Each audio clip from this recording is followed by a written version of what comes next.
Hello, and thank you for joining today. My name is Kayla Rogers, and I'm an Education and Outreach Coordinator for the Women's Fund. Today we're going to be discussing the topic Embracing Resilience. Diving into today's presentation, these are the things that we're going to be covering. So we're going to define resiliency, we're going to talk about what resiliency is and what it looks like, and also what it is not. Then we're going to talk about tips for developing resiliency, and finally we'll have a review and closing. After this session, I hope that you will be able to define resiliency, state 3 ways to build resiliency skills, and identify a technique for stress reduction. Okay, so let's go ahead and get started. The first question that I have for you is, what is resiliency? I'm sure many, if not all of you, have heard the term resiliency, resilient, resilience, but what is resiliency? Take a moment to think about this.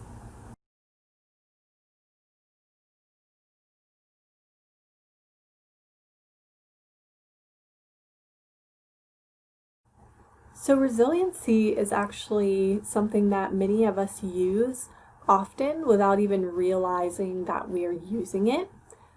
The definition of resilience is the process of adapting well in the face of adversity, trauma, tragedy, threats, or significant sources of stress.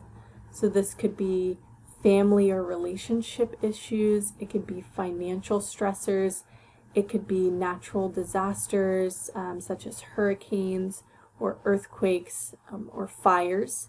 So it's the process of adapting well in the face of these difficulties or adversities.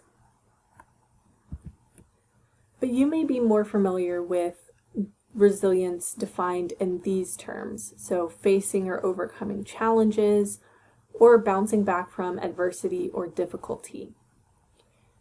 So the media and ads can make it seem like being a teen is just this easy, chill thing. But you know that there are definitely some tough times and it's not always easy. For instance, you may be dealing with a range of difficult situations, from bullying to mourning the loss of a loved one. So when we ask ourselves, what is the difference between someone who can face a difficult situation and bounce back and can recover versus someone who faces a difficult situation and seems to kind of be stuck and can't really move forward or overcome that challenge? The difference is the utilization of resilience. Okay, so resilience can definitely help you to get through difficult times in your life, but it can also help you to grow and learn as a person and to improve your life as you grow and learn. Okay. So one question that I want you to think about is, when something goes wrong, how do you react? If something goes wrong or doesn't go the way that you want it to, how do you react? Take a moment here to think about this question.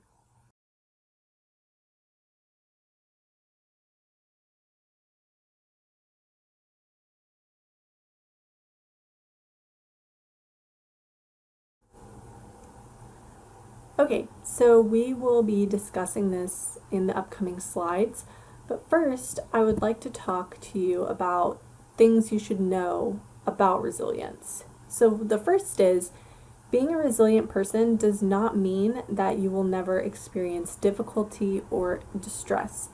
Emotional pain and sadness are common feelings when you're going through difficulty or adversity.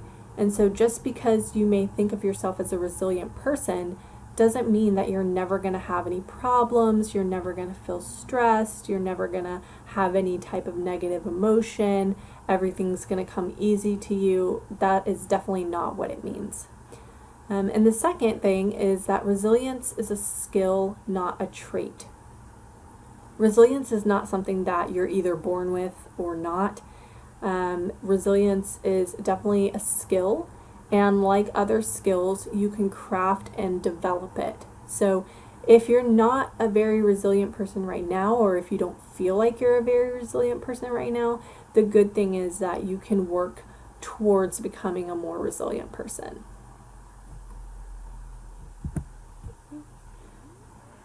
So we've talked about what resilience is.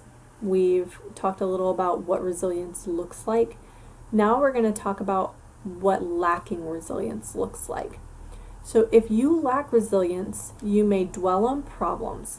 So you kind of harp on the problem, you're unable to move past it, and that's not going to make the problem go away. You may also feel victimized or made to feel like a victim. You may become overwhelmed, or you may turn to unhealthy coping mechanisms. Okay, so the slide before the last one, I asked you, when something does not go the way that you want it to, or it doesn't go as planned, or it goes wrong, how do you react? Now that we've talked about what resilience looks like and what lacking resilience looks like, where would you place yourself on this spectrum? Do you feel like you're leaning more towards a person who is very resilient, or do you feel like you may be lacking some resilience? I want you to take a second to think about that.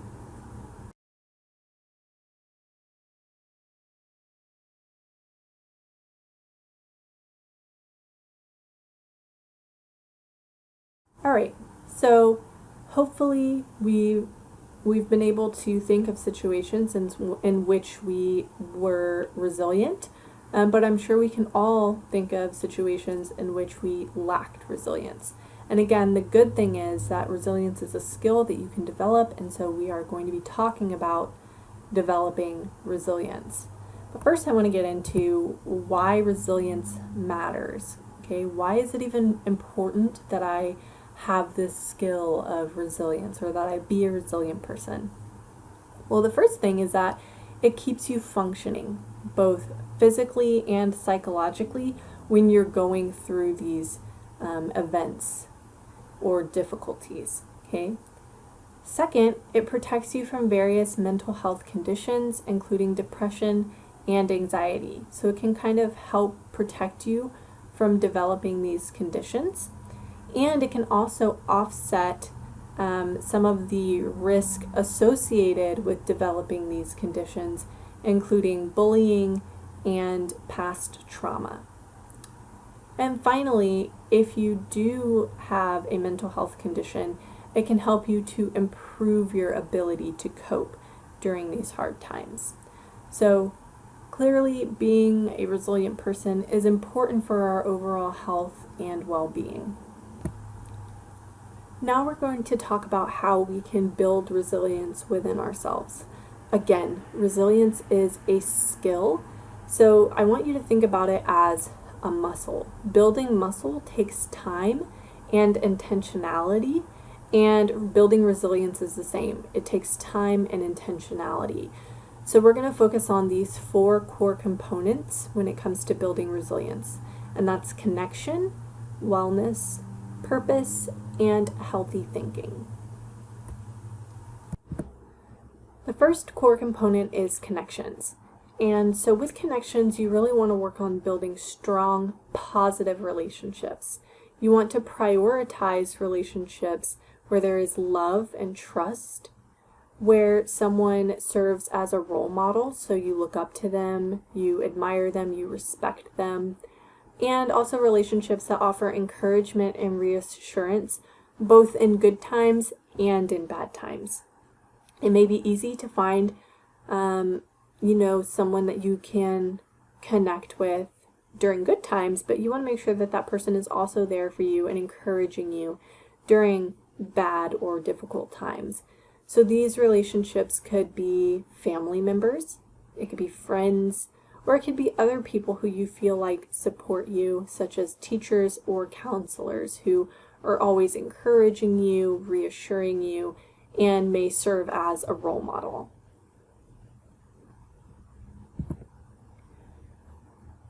While it's important that you have one-on-one relationships, It's also important that you can connect with others in a group.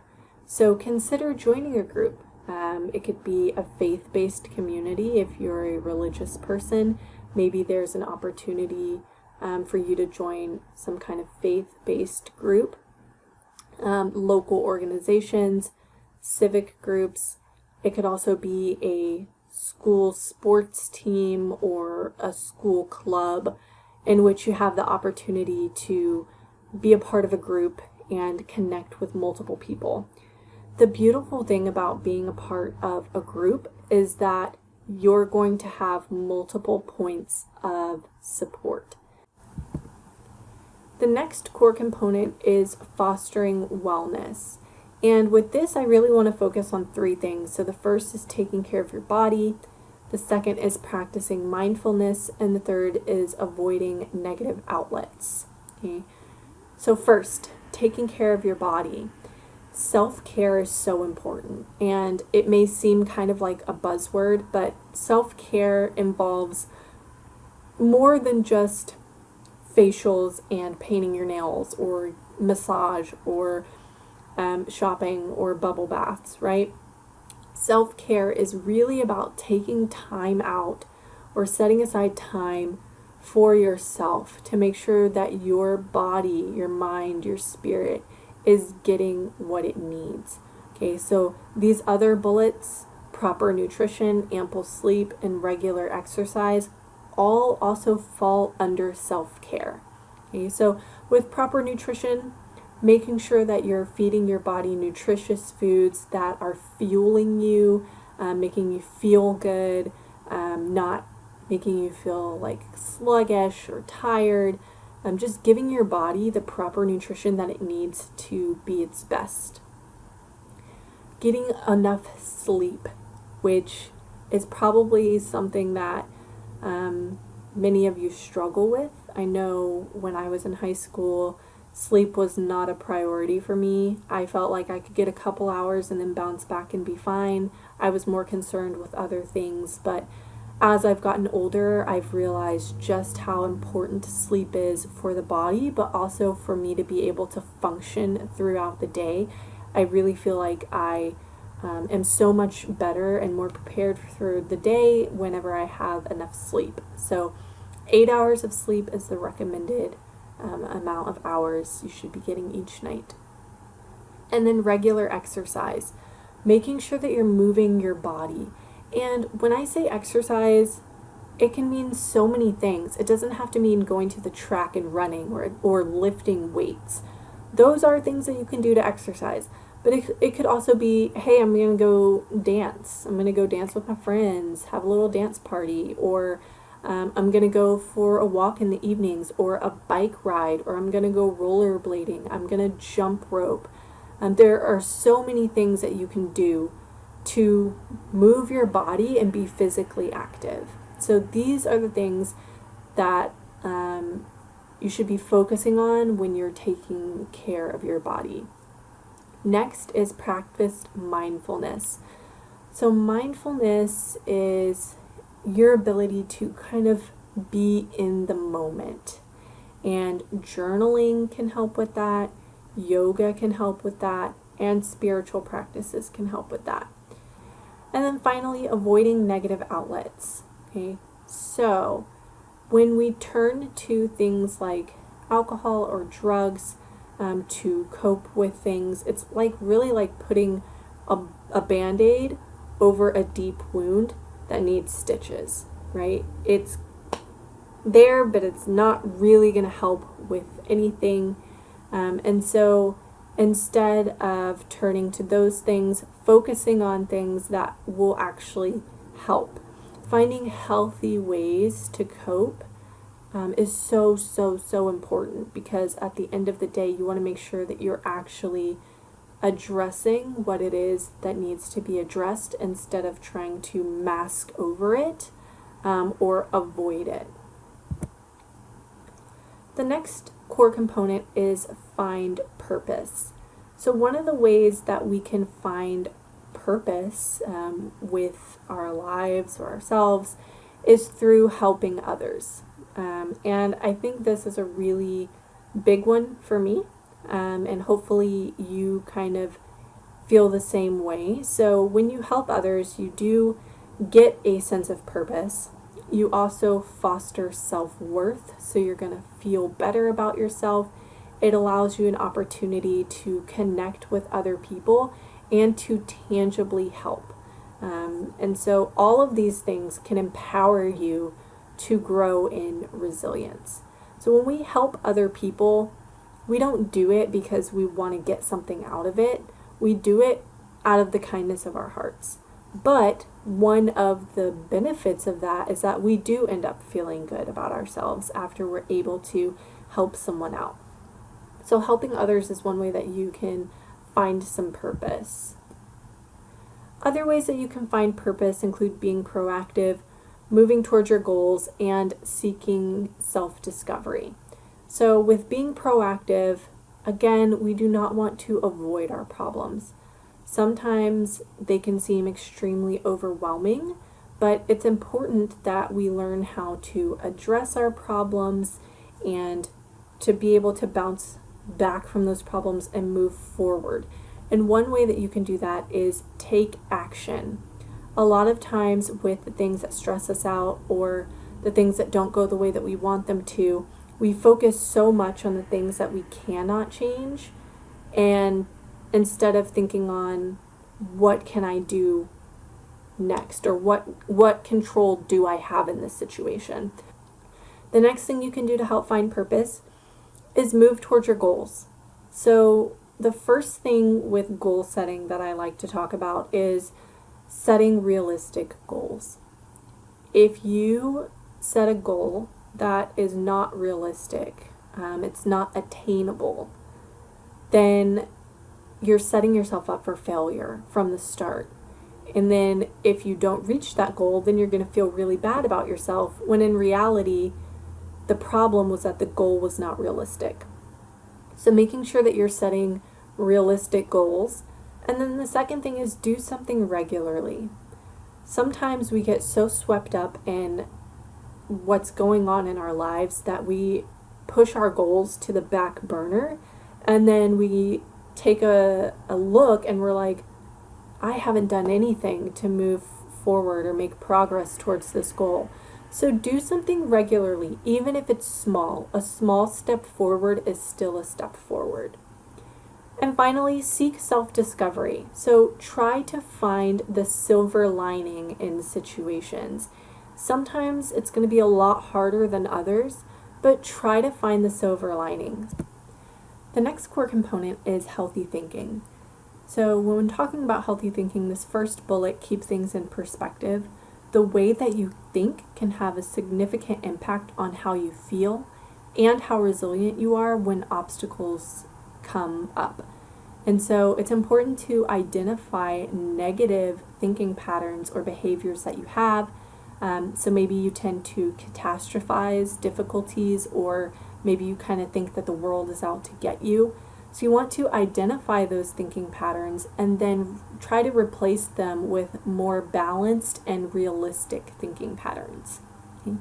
Also, avoid seeing crises as impossible problems. So instead of seeing them as things that are impossible to fix, again, try to focus on the things that you can control. Second, with healthy thinking, is to accept change. Know that change is an inevitable part of life. It is going to happen. And at some point, you may have to reevaluate your goals based on things that have changed that may not be within your control. And so being able to accept that change is just something that happens sometimes is important. It's also important that you maintain a hopeful outlook. Be an optimistic person. It's not always easy to be optimistic or to think positive, and you're not always going to be an optimistic person. You cannot be optimistic all of the time because sometimes you will find yourself slipping.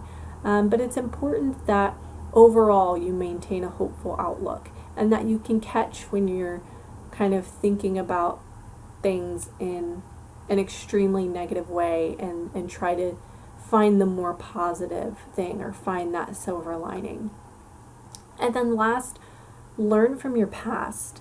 When a situation comes up and it seems difficult, think about a situation from the past. What did you learn from that situation? What things worked?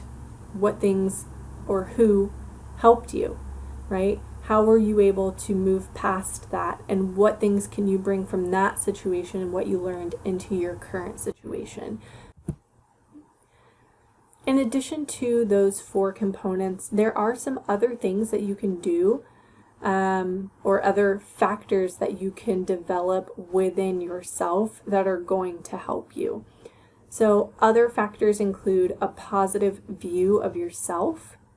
And we're going to be talking about how you can develop a positive view of yourself through confidence in your strengths and abilities, and also skill development. So other factors include positive view of yourself and skill development. For a positive view of yourself, one thing that you can do is identify some of your inner strengths. So know your best personality traits. Is it that you have a positive outlook? Is it that you're kind, or that you're confident, or that you're empathetic? What is it about you that you would consider a strength? What strengths do you possess? Other ways that you can develop a positive view of self include building self-esteem, respect, and confidence. So with this, I want to go over a few things, different ways that you can build up that self-esteem, respect, and confidence. So the first is stop comparing, which can be extremely difficult these days, especially because of social media. Stop comparing. Everyone goes through difficulties and challenges. Just because you see something on social media doesn't necessarily make it real or true. And so stop worrying about whatever is going on with other people and focus on the things in your life that you are grateful for, that you appreciate, that you think are really great. Start focusing on those things and stop comparing yourself to other people. Next is remember your deeds. So remember the good things that you've done. Again, earlier we talked about helping others, so remember those times and how that made you feel.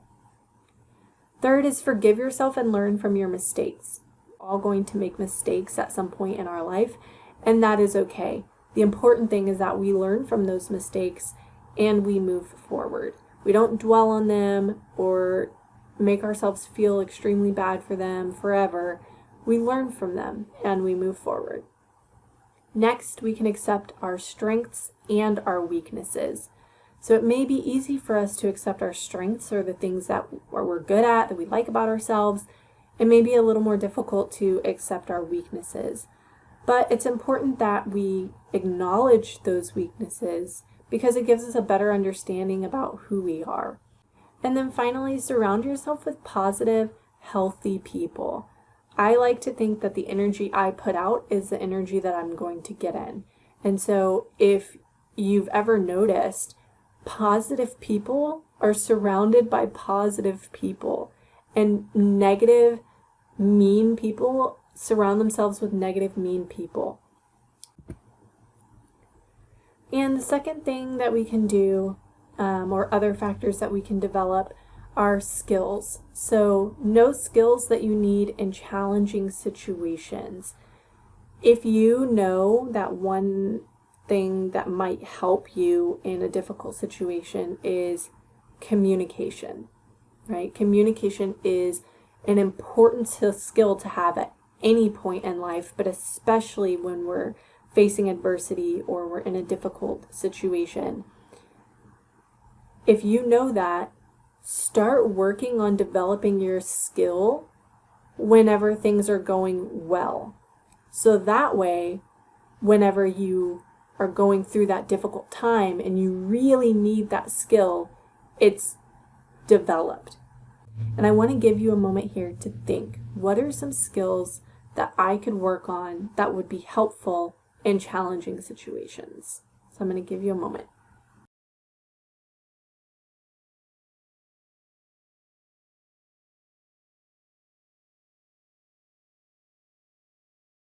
Okay, hopefully you were able to think of a few different skills. Maybe it's communication, maybe it's problem solving, maybe it's stress management or reduction, but hopefully you were able to think of a few different skills. Now, continuing with skill development, we are going to move on to this first bullet point, know how you react. We talked about this in the beginning of the presentation, knowing how you react when something doesn't go your way. Once you recognize that and you kind of have made a note of how you tend to react, then think about how you would like to react and think about what you can do to get there, what skills you could develop to get to that place where you want to be. Next is seek guidance. We don't have to do everything on our own. If communication was one of the things that I really wanted to work on with skill development, but I am not very great with communication, which is why I want to work on that skill, then maybe I can find someone who is really good with communication or someone that I admire for their communication skills, and I can seek some guidance. Next, making a plan, right? So if you want to change something but you have no plan to do it, then that's kind of just like you're just wishing that it will change, right? Instead of being proactive and taking the steps to make the change. So making a plan is that first step in making a change. And then lastly, being ready to change. So this is a worksheet that we use for stress management. This is one way that you could plan. So if stress management was a skill that I wanted to focus on, but I really wasn't good with managing my stress, maybe I reached out for guidance and someone told me a couple different things that I could try. Maybe yoga is one thing, maybe meditation is another thing, maybe exercise is another thing, right? I got some advice from someone who is pretty good with managing stress, and I decided to create a plan. So this worksheet would be me creating a plan. Next, I want to talk about asking for help, and we mentioned this a little bit when we talked about seeking guidance, but in this instance, we're going to talk about it a little bit differently. So if you feel like you're not making progress with moving past a difficult situation, or you don't really know where to start, consider asking for help. There is absolutely nothing wrong with speaking to a mental health professional. They are professionals who are educated, and they're going to be able to provide you with tools and advice in order to help you to move past or move forward. Move past what you are trying to move past and move forward with your life. So if you ever feel that you're in a place where you need to ask for help, just know that that's okay. And if you're not sure where to even start asking for help, reach out to your parents or reach out to your teachers or reach out to your counselors, because they're going to be able to get you the resources that you need.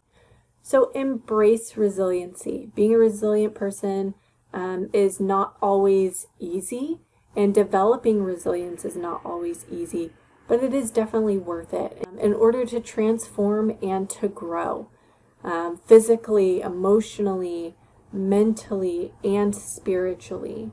So becoming a more resilient person is a beautiful thing, and it's going to help you later on in life when things do pop up. So review and closing. The first is find meaning in life and work towards your goals. Find something that you want to work for that provides you with purpose and work towards that. And that can help you to That's one of the things that we talked about with building resilience. Take care of yourself. Make sure that you are getting enough sleep, enough physical exercise, but that you're also, practicing that mindfulness and practicing healthy coping mechanisms.